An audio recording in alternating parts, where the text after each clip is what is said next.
네, 안녕하세요. 스네이크입니다. 여러분 게임 잘하고 싶어서 감도도 바꿔보고 장비도 사보고 강의 영상이나 조언도 열심히 따라해 보셨죠? 근데 분명 노력은 했는데 실력은 제자리거나 어느 순간부터 내 그립이 문제인가? 자세가 틀린 건가? 이런 생각만 늘어나 있지는 않았나요? 이건 여러분이 못해서가 아닙니다.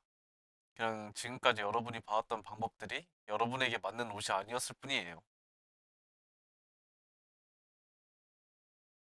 자, 여러분 감도 얘기부터 할게요. 일단 감도의 정답은 없다. 이 말 진짜 지겹게 들으셨을 겁니다.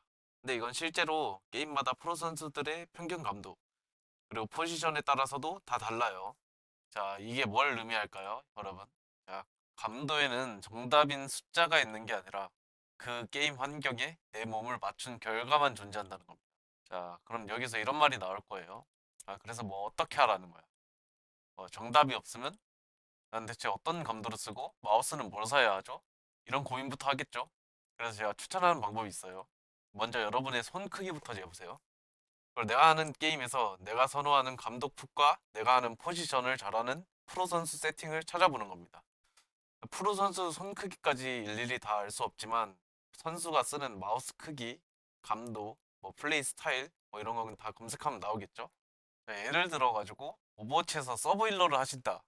서브 힐러를 잘하는 프로를 찾아보는 게 맞겠죠? 아주 건강한 선택입니다. 프로 선수들은 수많은 시간을 투자해가지고 자신에게 맞는 환경을 만들어 왔고, 여러분은 그 과정에서 생겼던 시행착오를 건너뛰는 거예요. 딸깍 한 번으로요. 합법적인 컨닝이죠. 자, 이제 베끼기만 하면 끝이냐? 아닙니다. 이게 다음부터가 진짜예요. 베낀 세팅을 실제로 써보면 몸에서 신호가 와요. 물론 안 올 수도 있어요. 근데 이제 대부분 올 겁니다. 마우스가 내 손에 비해 좀 큰데? 뭐 아니면 팔 가동 범위가 좀 부족한데? 이 감도 오래 하면 손목 아플 것 같은데? 이런 신호 말이죠. 이때 중요한 건 바로 세팅이나 감도를 바꾸는 게 아니라 이게 숙련도의 문제인지 세팅의 문제인지 구분을 하셔야 돼요. 자, 예를 들어 에임이 그냥 빗나갔어요. 아, 이건 연습으로 채울 수 있겠다. 아, 이건 숙련도의 영역이겠죠. 근데 아무리 해도 가동 범위가 부족하고 특정 각에서 몸이 불편하고 통증까지 온다. 이건 연습으로 안 되겠다 하면 세팅의 영역인 거예요. 마우스도 똑같아요. 뭐 조금 작은 마우스, 조금 큰 마우스, 뭐 등이 작은 마우스, 등이 높은 마우스. 바꿔보면 뭐 느낄 겁니다. 완벽하게 맞는 마우스는 없어요. 직접 커스텀하지 않는 이상 100% 만족은 불가능해요. 결국 내 손과 장비 사이에 어디까지 타협을 할 수 있냐의 문제입니다. 감도도 마찬가지예요. 감도 역시 내 몸과 수치 사이에서 타협점을 찾는 과정입니다. 그리고 제일 중요한 거는 타협점을 찾았으면 고정하세요. 자, 이 구분을 못하면 실력은 안 늘고 연습으로 해결된 문제를 세팅이나 감도로 고치려 해가지고 세팅이나 감도만 계속 바꾸게 됩니다. 적응하기도 전에 계속 바꾸면 몸이 배울 시간이 없어요, 여러분. 그 상태로 실력은 늘 수 없습니다.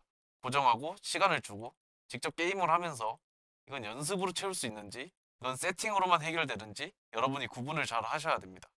그리고 이 과정을 거쳐야 남의 세팅이 아니라 여러분이 만든 세팅이 되는 겁니다. 자, 자세와 그립. 뭐 대체로 다 비슷합니다. 통증이 있거나 상황상 필요하면 바꾸는 게 맞아요. 근데 문제는 그게 아니에요. 진짜 위험한 건 게임 내내 자세를 의식하면서 계속 건들벅거리는 거예요. 자, 이게 왜 위험하냐? 이 집착은요, 모든 실수를 세팅 탓으로 바꿉니다. 여러분이 원래라면 인게임에서 뭐 스킬 계산 미스였네? 뭐 포지션 판단이 늦었네? 뭐 이렇게 끝나야 할 피드백이 어느 순간 아, 자세가 안 좋아서 아, 책상이 문제라서 이렇게 변해요. 이런 집착이 머릿속에 쌓이기 시작하면 진짜 실력을 키울 수 있는 피드백이 아니라 세팅만 의심하다가 끝나는 거예요. 개선이 아닌 성장을 막는 집착입니다. 아니면 차라리 선택을 하세요, 여러분. 자, 어떤 걸 선택하느냐? 자, 책상이 높다. 그럼 방석을 깔아가지고 의자 높이를 높이던지, 허리가 아프다. 스트레칭이나 운동을 하던지, 환경에 맞춰가는 노력이죠. 환경이 문제다. 그럼 돈을 써서 데스크나 의자를 바꾸던지. 환경도 바꾸고 적응도 해봤는데 몸이 아프시다. 그러면 병원으로 가세요. 여러분, 그거는 네, 글로 해결할 문제가 아닙니다. 진짜 아프신 거예요. 자, 결론은 자세와 그립은 의식하지 말고 그냥 편하게 하세요. 자, 여러분 어깨 얘기로 넘어올게요. 자, 어깨를 고정해라. 아예 쓰지 마라. 최소한으로 써라. 어깨 들지 마라. 많이 들어보셨죠, 여러분? 만약 여러분이 이 사진처럼 어깨축을 고정하고 팔꿈치를 박아두면 어떻게 되겠습니까? 네, 여러분 팔은 삼각대처럼 되겠죠? 흔들리지 않습니다. 발로란트 같은 정적인 게임에서는 안정감이 생겨요. 하지만 사진에 나온 만큼 팔꿈치와 손목만으로 커버되는 가동 범위 안에서만 움직일 수 있어요. 이게 무슨 소리냐? 이제 오버워치나 에이펙스처럼 정보량이 많고 변수가 많은 게임에서는 이게 치명적인 단점이 됩니다. 물론 발로란트 같은 게임에서도 제트나 요루, 뭐 레이즈 같이 뭐 날라오는 캐릭터들한테도 해당되겠죠. 근데 왜 치명적인 단점이 되겠습니까? 바로 가동 범위에 한계가 오기 때문입니다. 자, 여러분, 제가 사진에 나온 것처럼 어깨를 고정하고 팔꿈치를 박아서 삼각대를 만들어 보겠습니다. 자, 그러면 여기 다 보이진 않겠지만 가동 범위 한계가 이쪽에서 이쪽밖에 안 돼요. 자, 어깨 고정을 풀어 보겠습니다. 어깨 고정을 풀어 볼게요. 어깨 고정을 풀면 패드의 모든 부위를 다 쓸 수 있습니다. 왜냐하면 어깨축이 풀려서 팔꿈치를 자유롭게 쓸 수 있기 때문이죠. 이렇게 되면 가동 범위가 훨씬 넓어지죠. 어깨축과 팔꿈치를 고정한 상태로 가동 범위를 벗어난 X축을 잡고 싶으면 손목을 과하게 꺾을 수밖에 없겠죠. 그럼 가동 범위를 벗어난 Y축을 잡고 싶으면 어떻게 될까요? 어깨가 위로 들립니다. 고정을 하면 안정감은 있지만 가동 범위를 벗어나는 순간 오히려 부상을 부릅니다. 저도 이 과정에서 어깨 충돌 증후군을 겪어봤어요. 자, 그래서 말합니다. 어깨 고정은 기본값이 아니라 여러분 기술입니다. 기본값은 어깨를 열어두는 것이에요. 어깨를 열어두고 가동 범위를 챙긴 상태에서 그 상태에서 적절한 환경이나 정밀해야 하는 구간에서만 어깨를 고정이라는 기술을 쓰는 거예요. 이렇게 하면 안정감을 챙기고 부상 위험은 줄일 수 있습니다. 다음은 에임 코칭에 대해서 얘기를 해볼게요. 제가 코칭 하시는 분들을 비하하거나 저격하려고 그러는 건 아닙니다. 하지만 지금 코칭 시장을 보면 조금 안타까운 마음이 들어요. 발전은 안 하고 똑같은 내용을 사골국처럼 계속 우려먹거나 그걸로 커뮤니티에서 서로 싸움만 하는 상황이 반복되고 있습니다. 그리고 무엇보다 이 코칭 때문에 오히려 여러분이 더 헤매게 되는 이유를 오늘 짚어보고 싶어요. 자, 여러분이 감각이라는 걸 말로 배우려고 하면 반드시 이런 문제가 생깁니다. 코치가 하는 말을 들으면서 나만 못 알아듣는 것 같은데? 왜 다른 사람들은 이해한 것 같은데 나만 안 되지? 이 순간부터 사람은 자기 자신을 의심하기 시작해요.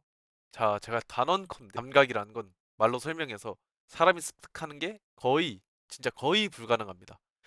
코칭받고 깨달았다고 말하는 사람들, 그 사람들은 두 가지 중 하나라고 생각해요, 저는. 이미 트리거가 당겨져 있어가지고, 그러니까 이미 깨달았는데 자기 머릿속에서 언어화를 못하고 있던 사람이거나 아니면 트리거가 당겨지기 직전인데 이제 깨닫기 직전이야. 근데 적절한 기호와 단어를 만났어요. 그러면 마지막으로 스위치를 눌러준 경우겠죠, 코치가. 그래서 제가 생각하는 에임 코칭의 최소 조건은 이겁니다. 화면 속 적을 발견하고 조준하고 맞추기까지 우리 몸이 어떤 순서로 어떤 연결을 거쳐 움직이는지를 단순히 감각으로 통치는 게 아니라 말로 구조를 설명할 수 있어야 돼요. 눈이 보고 뇌가 판단하고 그 판단이 몸으로 전달되는 흐름 같은 거요. 이런 구조를 들으면 아, 그렇구나 하고 이해는 됩니다. 그런데 감각을 말로 표현하려고 하면 이야기가 달라져요. 그 사람에게 맞는 단어가 아니면 이해할 수 없고 이해했다고 해도 금방 머릿속에 사라집니다. 왜냐? 감각은 머리가 이해하는 순간이 아니라 몸에서 쓰일 때 남기 때문이에요. 자, 전문가가 와서 구조를 설명해 줄 수는 있어요, 여러분. 하지만 감각은 여전히 본인의 몫이에요. 본인이 느껴야 됩니다. 그런데 제가 말한 이 최소 조건도 못 채운 사람이 말로 감각을 습득시킨다? 솔직히 말해서 불가능합니다. 부드럽게 미세요. 센서를 기준으로 움직이세요. 이런 말만 던지면 그거는 아무 의미가 없습니다. 자, AI한테 한번 물어보겠습니다. 에임은 머리로 이해하는 지식의 영역보다는 몸이 기억하는 감각과 절차적 기억의 영역이기 때문입니다. 라고 나와 있죠. 전문가의 설명은 시행착오를 줄여주는 지도 역할은 할 수 있지만 그 길을 직접 걸어가며 근육을 단련하는 건 온전히 학습자의 몫이다. 라고 나와 있습니다. 자, 가장 효율적인 방법은 여러분이 자기 자신 트리거를 직접 당기는 거예요. 자기가 직접 깨닫는 거죠. 내가 직접 느끼고 내가 직접 깨달아야 합니다. 아, 내가 여기서 이만큼 쓰니까 화면에서 에임이 요만큼. 아, 나는 왜 손목이 담 나는 왜 여기서 항상 나는 왜 손목이 여기서 잠기지? 이런 단점을 스스로 보완해 나가는 과정이 있어야 됩니다. 몸과 감각을 미세 조정하는 과정이에요. 여기서 이런 말이 나옵니다. 그렇게 하나하나 신경 쓰면 집착 아닌가요? 이건 집착이 아닙니다. 인게임 실력에 타격을 주면 악영향일 수 있어요. 그런데 에임만 보고 봤을 때 의심이나 강박이 아니라 이건 내 실력을 키우기 위한 건강한 의식이에요. 왜냐하면 우리가 지금 하려는 이 과정은 실전에서 내가 아무 생각 없이도 최선의 움직임을 낼 수 있도록 내 몸의 기본값을 만드는 작업이기 때문이에요.